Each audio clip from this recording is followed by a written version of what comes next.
Aujourd'hui, je vais vous parler d'une nouvelle femme de la Bible qui s'appelle Yaël. J'ai intitulé cette nouvelle impulsion une femme d'audace et de courage et vous allez comprendre pourquoi. Donc ce sont aussi les sujets dont on va parler aujourd'hui. Le courage, l'audace, la détermination, etc. Ce que la Bible en dit, puis aussi son inverse, notamment la timidité. Voilà, donc on est au temps des juges. Déborah est juge à l'époque en Israël, donc c'est rare qu'une femme soit en responsabilité, donc ça mérite d'être relevé. Et le peuple d'Israël, lui, est victime d'un ennemi récurrent, ce sont les Cananéens qui sont toujours dans le pays. Et les Cananéens ont un roi qui s'appelle Yabin, ils ont une armée très puissante dont le chef est Sisra. Et Déborah va recevoir de la part de Dieu une vision, en fait, une révélation, comment ils doivent aller vaincre leur ennemi. Et Dieu lui dit de mandater un homme qui s'appelle Barak, un Israélite. Mais Barak a peur quand Déborah lui parle d'attaquer l'armée cananéenne. Et donc il refuse d'y aller et il dit « Si tu ne vas pas avec moi, je n'irai pas ». Et donc on voit Déborah prendre la tête de l'armée et Barak la seconder pour aller à la guerre contre les Cananéens. Durant le combat, qui visiblement est violent, le chef de l'armée cananéenne, qui se rend compte qu'Israël est puissant, va s'enfuir. Et il va aller se réfugier dans la tente d'un homme qui s'appelle Héber, qui est kenyan. En fait, ce sont des gens c'était une tribu nomade qui habitait aux abords de la ville et du territoire cananéen et avec qui Sisra avait fait une alliance de paix. Donc c'est une alliance de paix, ça veut dire de protection et d'aide mutuelle. Donc quand Sisra arrive épuisé auprès de la tente de Héber, Héber n'est pas là, mais c'est sa femme Yaël qui l'entend arriver. Et elle va sortir à sa rencontre en dehors de la tente. Et puis quand il arrive, il lui dit qu'il s'est enfui du combat, il est épuisé, il a besoin de venir se réfugier dans sa tente, il meurt de soif et il est épuisé. Et donc elle lui propose de rentrer dans sa tente et il lui demande un verre d'eau, elle va lui donner un verre de lait et il va s'écrouler sous des couvertures où elle va le cacher. Bien sûr, il lui demande de bien veiller à l'entrée de la tente pour qu'aucun ennemi n'y entre, puis il va s'endormir d'un profond sommeil. Mais Yaël ne va pas faire tout à fait ce que Sisra lui a demandé. Au contraire, en fait, elle va prendre un pieu de la tente, elle va s'approcher de Sisra, elle prend un marteau dans son autre main, elle prend le pieu et elle plante violemment le pieu dans la tempe de Sisra qui dort et qui meurt immédiatement sans avoir eu le temps ni de se réveiller ni de se défendre. Je trouve qu'elle est courageuse, on y reviendra. Un peu plus tard, Barak, qui accompagnait Déborah au combat, arrive dans la tente de Yaël et lui dit qu'il est toujours à la recherche de Sisra, le chef de l'armée ennemie. Et Yaël le fait entrer et elle va lui montrer son ennemi vaincu et mort. Et la Bible conclut, ce jour-là, Dieu humilia Yabin, le roi des Cananéens, et la pression ne fit que augmenter contre lui jusqu'à son extermination. Alors, qu'est-ce que cette histoire nous apprend? Quelles sont les clés qui sont importantes pour nous? Déjà, j'aimerais dire une première chose, parce que je crois que c'est important qu'on en ait conscience, c'est que Dieu arrive toujours à ses fins, en fait. S'il n'y a pas d'homme pour un travail d'homme, parce que je pense que faire la guerre, c'était, et c'est encore notamment un travail d'homme, malheureusement on le voit de nos jours, s'il ne trouve pas d'homme, il va trouver une femme. Et la première femme qu'il va prendre, c'est Déborah, puisqu'elle va aller à la guerre. Et puis la deuxième femme qu'il va prendre, c'est Yaël, et c'est elle qui nous intéresse aujourd'hui. Donc Dieu travaille avec ceux ou celles qui sont prêts à lui obéir, peu importe que ce soit des hommes ou des femmes, parce que c'est Dieu qui va équiper. Alors, quelles sont les qualités qu'on trouve dans la personne de Yaël? Alors, la première chose, bien sûr, vous l'avez remarqué, comme je l'ai dit, c'est une femme qui est habile, rusée, mais elle est aussi pleine de courage, pleine d'audace en fait, et elle est déterminée à supprimer son ennemi. Pourquoi est-ce qu'elle le fait? Je pense qu'en fait, elle s'est dit que si Dieu a envoyé l'armée d'Israël pour vaincre les ennemis, et eux, ils sont en alliance avec les ennemis, elle sait très bien qu'eux vont y passer aussi. et elle préfère se mettre du côté des vainqueurs. Ça aussi, c'est de la ruse et de la stratégie. Alors son acte d'avoir planté comme ça froidement le pieu dans la tête de Sisera, bien sûr, ça semble ultra violent et cruel à nos yeux. Mais dans sa culture de l'époque, pas du tout, parce qu'en fait, la Bible célèbre vraiment sa victoire, parce que la Bible nous dit que suite à ça, enfin, le pays fut tranquille pendant 40 ans. Et Yaël sera vraiment louée pour ses exploits, aussi dans le cantique de Déborah, comme on peut le lire, « Béni soit Yaël parmi les femmes ». Oui, tous ceux et celles qui aiment l'Éternel sont comme le soleil quand il paraît dans toute sa force. Et en fait, ici, aimer l'Éternel, aimer Dieu, eh bien, ça veut dire tous ceux qui obéissent à l'Éternel. Comme Jésus le dira lui-même dans les évangiles, dans l'évangile de Jean notamment, celui qui m'aime, c'est celui qui respecte mes commandements et qui les met en pratique. Donc celui qui aime l'Éternel, nous dit ici Déborah dans le livre des juges, est comme le soleil quand il brille, quand il paraît dans toute sa force. Ça veut dire que c'est l'Éternel qui revêt de force. Alors, est-ce que l'attitude de Yaël peut toutes nous concerner en fait?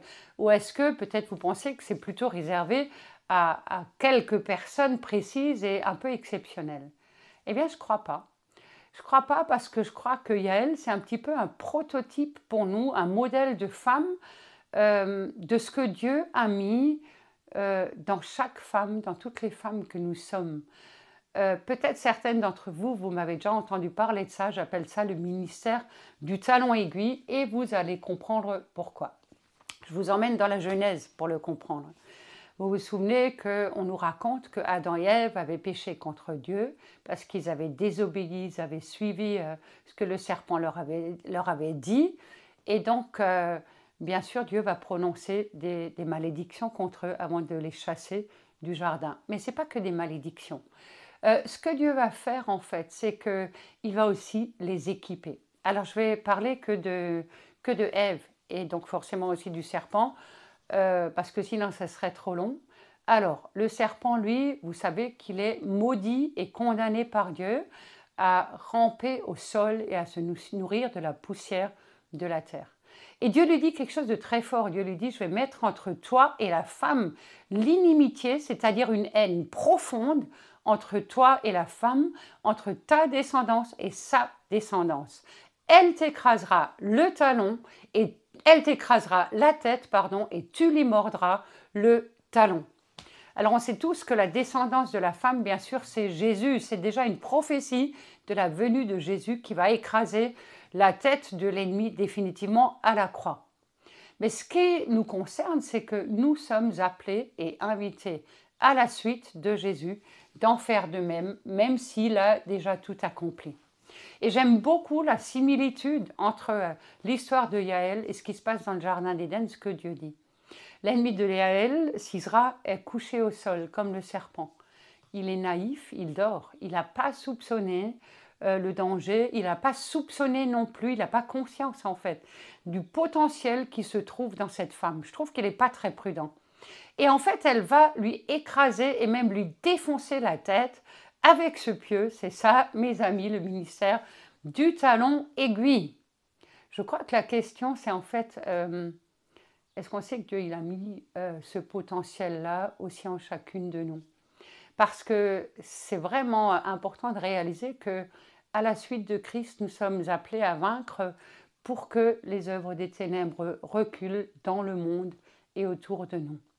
Nous ne sommes pas seulement appelés à nous défendre contre l'ennemi de nos âmes, mais nous sommes aussi appelés à le vaincre. Et je crois que, en fait, si on n'a pas vraiment conscience de ça, c'est que on fonctionne souvent avec notre propre inspiration, selon la chair, dit la Bible, avec nos propres pensées, avec notre propre volonté, à partir de nos émotions, de notre propre intelligence, parce que notre intelligence, pour ce domaine-là, en tout cas, n'est pas encore renouvelée par la parole de Dieu. Si Dieu dit dans la Genèse qu'il a mis cette haine, cette inimitié profonde entre l'ennemi et la femme, mes amis, c'est que ça fait partie de notre ADN spirituel. Ça veut dire que Dieu l'a déjà mis en nous. Et en fait, vous savez pourquoi? C'est parce que si nous n'avons pas cette haine puissante contre l'ennemi, eh bien, nous n'y arrivons pas. Je suppose que vous avez toutes déjà été un jour dans votre vie en colère contre quelqu'un, alors violemment, peut-être pas physiquement, j'espère pas, mais vraiment, vous avez ressenti de la colère. Et si ça vous est arrivé, vous savez très bien ce que ça veut dire qu'on a besoin de cette colère violente, non pas contre les hommes, mais contre l'ennemi de nos âmes. Je crois que c'est important de nous rappeler que la Bible nous dit que Dieu lui-même, alors qu'il est amour, qu'il est bon, qu'il est rempli de compassion, c'est aussi un Dieu animé d'une sainte et d'une violente colère. Mais pas contre nous les hommes, mais contre l'ennemi. Et souvenez-vous, la Bible dit que nous sommes créés à son image. Donc cette colère contre le mal, contre les œuvres des ténèbres, contre les esprits méchants et les autorités, cette colère-là, Dieu l'a aussi mise en nous, il veut qu'on en ait conscience. Et il faut qu'on en ait conscience pour qu'on puisse être animé de cette détermination à aussi, quand il le faut, lutter contre les œuvres des ténèbres. Souvenez-vous, et je l'ai déjà souvent dit, que Dieu nous délivre que de nos ennemis. Donc c'est vraiment important d'avoir conscience de ça, que nous avons un ennemi, ce ne sont pas des humains, mais nous avons un ennemi qui est féroce et qui n'a qu'un objectif, c'est de nuire et de détruire, et que nous avons reçu de Dieu en nous cette sainte colère contre les ennemis et aussi toutes les armes dont il est question dans l'Épître aux Éphésiens pour résister contre l'ennemi et pour lutter contre lui, pour être plus que vainqueur en Jésus-Christ. Pour finir, j'aimerais bien qu'on réfléchisse à ce qui est le contraire du courage, de l'audace, de la détermination, c'est-à-dire à la timidité. Je ne savais pas, j'ai découvert en travaillant sur cette impulsion qu'il n'y a qu'un seul verset dans la Bible, dans toute la Bible, où il y a le mot timidité. C'est ce verset que vous connaissez dans la deuxième lettre de Timothée, au chapitre 1er, de Paul à Timothée, pardon, où Paul dit « Ce n'est pas un esprit de timidité ou de crainte que Dieu nous a donné, mais c'est un esprit de force, de puissance, d'amour et de sagesse. » Et la première chose que j'aimerais relever, parce qu'il faut vraiment qu'on en ait conscience, c'est que Paul parle pas seulement, il dit pas simplement ce n'est pas de la timidité dont Dieu nous a équipés, mais il dit ce n'est pas un esprit de timidité. Ça veut dire qu'on peut être vraiment habité ou sous l'influence d'un esprit de timidité. Et c'est important d'en avoir conscience. En tout cas, c'est quelque chose avec quoi Dieu ne nous a pas créés parce que ça ne vient pas de lui.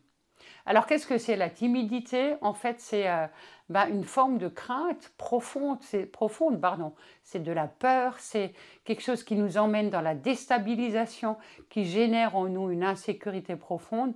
Et en fait, ce qui est intéressant, c'est que c'est toujours face aux autres, dans des situations où il y a les autres qui sont en jeu, c'est-à-dire le regard des autres, le jugement des autres, etc. Par exemple, je peux avoir peur de parler en public, ou alors je peux avoir peur de faire ou d'entreprendre quelque chose. Je peux vous parler de moi, hein, j'avais terriblement peur de prêcher au début de mon ministère. J'avais très peur de prophétiser. La première fois on m'a demandé de prophétiser, j'étais en public, on m'a collé le micro et on m'a dit vas-y, prophétise, mais celui qui m'a donné le micro, si j'avais pu le flinguer, je l'aurais fait, pardon, mais c'était en fait par peur que j'ai réagi comme ça. Et en fait, la timidité, ça révèle juste une profonde insécurité dans notre cœur. La timidité peut aussi être liée à une mauvaise image qu'on a de nous-mêmes. Elle est liée aussi à la peur d'être mal aimé, à la peur d'être rejeté. Aussi à cette peur qui nous habite tous, je crois, inconsciemment, ou nous a habité en tout cas, c'est de ne pas donner de nous-mêmes une image qui soit assez parfaite, une image assez religieuse. Il faut qu'on soit quelqu'un de bien, quoi. Et c'est important, cette image qu'on donne aux autres, en tout cas à nos yeux, pas du tout aux yeux de la Bible, en fait. La timidité révèle aussi un profond manque d'amour, en fait, dans nos cœurs, un profond manque de confiance, de la confiance en soi, mais aussi la confiance en Dieu. Et en fait, elle est souvent le fruit d'un certain nombre d'expériences plus ou moins douloureuses qu'on a vécues, peut-être on les a enterrées, mais elles sont toujours là, et qui n'ont fait qu'accentuer les choses, ou des circonstances dans lesquelles on s'est retrouvés, et, euh, et où on a été mis à mal d'une manière ou d'une autre, et ça nous a fait encore reculer davantage, nous cacher dans nos retranchements de peur et de timidité. Et en fait, euh, c'est vrai que vaincre la timidité, bah, ça nous demande souvent beaucoup de courage, et les personnes qui en souffrent vraiment, ben, souvent abandonnent plutôt que d'essayer de la combattre et de la vaincre. Alors, qu'est-ce qu'on peut faire par rapport à ça? Alors, pour nous aider, je nous propose vraiment de nous appuyer aujourd'hui sur un verset, juste un, qui me semble être un verset clé de la parole. C'est au psaume 87, le verset 7, où le psalmiste dit « Toutes mes sources sont en toi ». Toutes mes sources sont en toi. Pourquoi je parle de ce verset? Parce que je crois que c'est important de réaliser que tout ce dont nous avons besoin se trouve en Dieu. Toutes, ça veut dire toutes en français. Ça veut dire aussi, ah ben, la source de mon estime de moi-même, elle se trouve en Dieu. La source de l'amour qu'on me porte, elle se trouve en Dieu. La source de ma valeur, eh ben, elle se trouve en Dieu.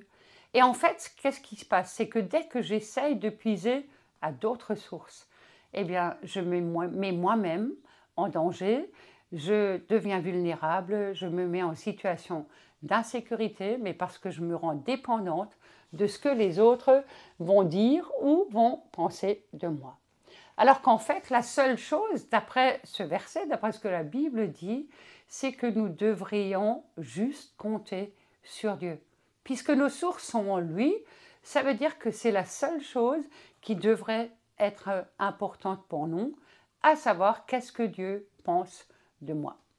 Et là, j'ai une super nouvelle pour nous, parce que ce que Dieu pense de nous, ce ne sont que des bonnes choses. Dieu nous aime, je vous le rappelle, Dieu nous considère. Même plus, Dieu est fou d'amour pour nous. Donc ça veut dire, mes amis, tout va bien, soyez rassurés, son amour pour nous, et c'est vraiment sérieux ce que je dis, son amour pour nous ne change pas et ne varie pas en fonction de nos réussites, de nos échecs, de ce qu'on aurait fait ou de ce qu'on n'aurait pas fait. Il ne change pas, il demeure toujours le même. Ça veut dire, je peux échouer lamentablement. Et pour moi, pour ma part, ça m'est arrivé. Et vous savez quoi? Malgré ça, Dieu m'aime. Je peux me tromper, j'ai le droit de me tromper. Dieu continuera de m'aimer de la même façon. Je peux même tomber et je peux retomber encore et encore. Et Dieu continuera toujours encore de m'aimer. Je peux aussi rater la cible, ça veut dire pécher, et il continuera de m'aimer toujours et encore. J'ai une bonne nouvelle pour nous aujourd'hui, et je voudrais vraiment que ça rentre pas seulement dans notre tête, mais aussi dans notre cœur, c'est que nous ne pourrons jamais décevoir Dieu parce qu'il a décidé de nous aimer envers et contre tout. Il n'aime pas le péché, mais il aime le pécheur que nous sommes ou que nous sommes encore parfois, puisque nous péchons de moins en moins. Donc je crois que ce qui est important, la première chose, c'est d'éprouver nos sources. Quelles sont mes sources? Est-ce que mes sources sont en Dieu ou est-ce que mes sources sont dans les autres? Ou encore dans mes réussites, dans mes exploits, etc. Et si elles sont dans les autres, eh bien, il faut que je rectifie les choses et que je corrige et que je m'aligne sur ce qui dit la parole de Dieu. Toutes mes sources sont en toi. J'aimerais dire une deuxième chose par rapport à ça, c'est que je ne suis pas ce que je fais. Je dis souvent à mes élèves au collège, vous n'êtes pas ce que vous faites. Si vous avez des mauvais résultats dans une évaluation, ça veut dire que vous avez fait un mauvais travail. Mais ça ne veut pas dire que vous-même vous êtes mauvais ou pire, nul, comme ils le disent souvent. J'ai peut-être fait quelque chose de mauvais, mais ça ne veut pas dire que moi, je suis mauvaise pour autant. J'ai peut-être échoué dans une situation précise, mais ça ne veut pas dire que je suis moi-même continuellement quelqu'un qui vit dans l'échec, qui est l'échec en fait. C'est terrible. Alors comment est-ce qu'on peut faire mais pour que cette mentalité change en nous en fait. Parce que c'est vraiment nos pensées qui sont dans le mensonge. Comme je vous l'ai déjà dit, je crois que c'est important d'éprouver nos sources, de revenir toujours à la bonne source qu'est la parole de Dieu, d'accepter que ce que la Bible dit sur moi est vrai, de le planter en moi, de le proclamer sur ma vie, sur qui je suis en Jésus, et pour le Père, et d'accepter ces choses et de poser ces choses-là comme fondement vérité dans ma vie et renverser les autres. Ensuite, je crois aussi que c'est important de ne pas laisser un échec, même s'il est cuisant, définir qui je suis. Ce n'est qu'un échec, la roue tourne, la vie continue, c'est pas moi qui suis en jeu. Et continuer de déjà me faire grâce à moi-même et de me nourrir de la vérité de la parole de Dieu. Vous savez, si on apprend à nous nourrir de la parole de Dieu, à la considérer comme la vérité, comme la source et les sources de ma vie qui sont dans la parole et en Dieu, dans le Père, en Jésus, dans le Saint-Esprit, savoir qu'il nous aime, et bien alors on peut aussi nous saisir des promesses que la parole nous donne. Et là, je reviens au verset que Paul a dit à Timothée. Et certainement que Timothée peut-être aussi était, parce qu'il était jeune aussi, dans une forme de timidité. Mais la parole de Dieu ne ment pas. Et Paul a dit à Timothée, et il le dit aussi à nous aujourd'hui, Dieu ne nous a pas donné un esprit de timidité. Et je le proclame sur nous, Dieu ne t'a pas donné un esprit de timidité. Ça, c'est un mensonge. Mais Dieu t'a donné, écoute bien, et je le proclame sur toi, un esprit de force, un esprit d'amour, un esprit de sagesse, et non pas un esprit de peur. Et écoutez bien, il n'est pas écrit Dieu ne nous donnera pas, mais il est écrit il nous a donné. Il nous l'a déjà donné, c'est au passé, ça veut dire que c'est acquis. Ça veut dire, comme je vous l'ai dit tout à l'heure, en fait, ça fait partie de notre ADN, c'est inscrit en nous, c'est Dieu qui l'a mis en nous quand il nous a donné la vie, quand il nous a créés. Cet esprit de puissance, de force, d'amour, de sagesse sont déjà présents en nous. Et comme je l'ai expliqué, peut-être c'est juste que pour l'instant on n'en avait pas conscience, et donc ça veut dire aussi qu'on a puisé, souvent dans notre âme en fait, et si ce sont nos propres pensées, nos propres émotions qui vont nous diriger, avouons que, on ne va pas très loin. Et encore davantage si ce sont des esprits méchants, comme un esprit de timidité par exemple. Souvenez-vous que l'ennemi utilise juste les circonstances de nos vies en fait, pour nous faire douter de la parole de Dieu et aussi pour nous centrer. Lui, il veut nous amener à regarder nos échecs et nos fragilités.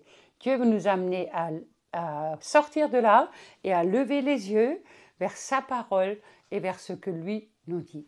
Donc, que devons-nous faire pour conclure? Identifier premièrement les mensonges qui m'habitent en fait et m'en débarrasser une fois pour toutes, puis après de nouveau chaque fois qu'ils se représentent. Ensuite, deuxièmement, croire ce que la parole de Dieu dit. Et troisièmement, et ça vient directement après, mettre en parole ce que la parole dit, parce que si je mets en parole, en fait, elle va actionner ce qu'elle dit. Parce que si je ne mets pas en pratique la parole et si j'attends, en fait, il n'y a rien du tout qui va s'actionner, mais je vais même perdre ce que j'ai reçu et ce qui a été planté en moi. Parce que les choses anciennes vont revenir et vont reprendre le dessus et vont dicter mes comportements et mes attitudes et ramener de nouveau la timidité de ma vie. Mes amis, c'est important de réaliser, si je crois ce que le diable dit, je suis lié par lui, je suis vaincu et paralysé par la peur ou par la timidité. Si je crois ce que la Bible dit, alors je peux me lever dans cet esprit de puissance, de force, et je deviens ce que je crois en le mettant en pratique. Peut-être que naturellement, nous ne sommes pas comme Yaël, des femmes d'audace, de courage, de détermination. Mais j'ai une bonne nouvelle, nous pouvons, chacune d'entre nous, le devenir. Simplement, si vous utilisez les clés que je vous ai données aujourd'hui, si vous mettez en pratique ce que la parole de Dieu dit, vous allez voir votre vie changer. Et vous pourrez entrer dans les œuvres que Dieu a préparées pour vous, pour chacune d'entre nous. Et j'aimerais vraiment nous encourager, juste en terminant, avec un verset de l'Épître aux Romains, où l'apôtre Paul dit « Mais dans toutes ces choses », et ici vraiment des choses difficiles, « Dans toutes ces choses, nous sommes plus que vainqueurs par celui qui nous a aimés. Car j'ai l'assurance que ni la mort, ni la vie, ni les anges, ni les dominations, ni les choses présentes, ni les choses à venir, ni les puissances, ni la hauteur, ni la profondeur, ni rien, ni aucune autre créature ne pourra nous séparer de l'amour de Dieu manifesté en Jésus-Christ notre Seigneur. » Saisissons-nous de cette parole, proclamons-la sur notre vie. Mes amis, ça c'est notre assurance. Notre assurance vie, notre assurance même jusque dans la mort et au-delà de la mort, jusque dans l'éternité. Je vous souhaite une excellente journée. Amen.